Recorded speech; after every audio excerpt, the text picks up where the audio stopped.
It is almost noon. Emily is still at her desk finishing a report. She sits back and realizes she's hungry. She reaches for her bag and opens it. She searches through the bag quickly. There's nothing inside for lunch. She forgot to bring anything today. She puts the bag down and looks at her desk. Then she opens the drawer below. There are some pens, a hair tie, a few old receipts near the front. She moves them aside. At the back of the drawer, there's a packet of instant miso soup. Enough for today. She picks it up and turns it over. The date on the back is fine. She carries the packet to the break room. She gets a paper cup from the stack near the sink. She tears the packet open carefully. A little powder falls on the counter. She wipes it away with her hand.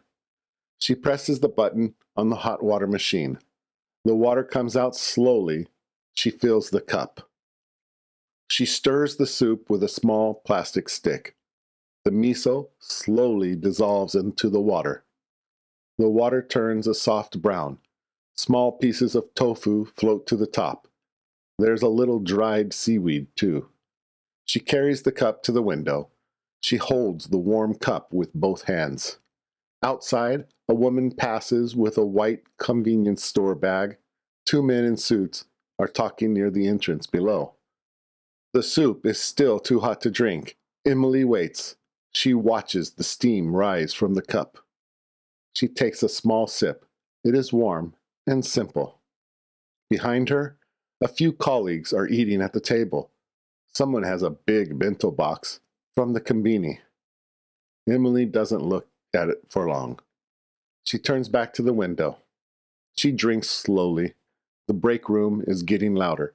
More people come in and put their lunches on the table. She finishes the cup and throws it away.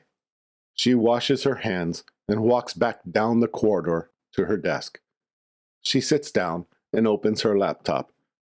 Her screen is still on the same document. She has 15 minutes before the next meeting. She gets back to work.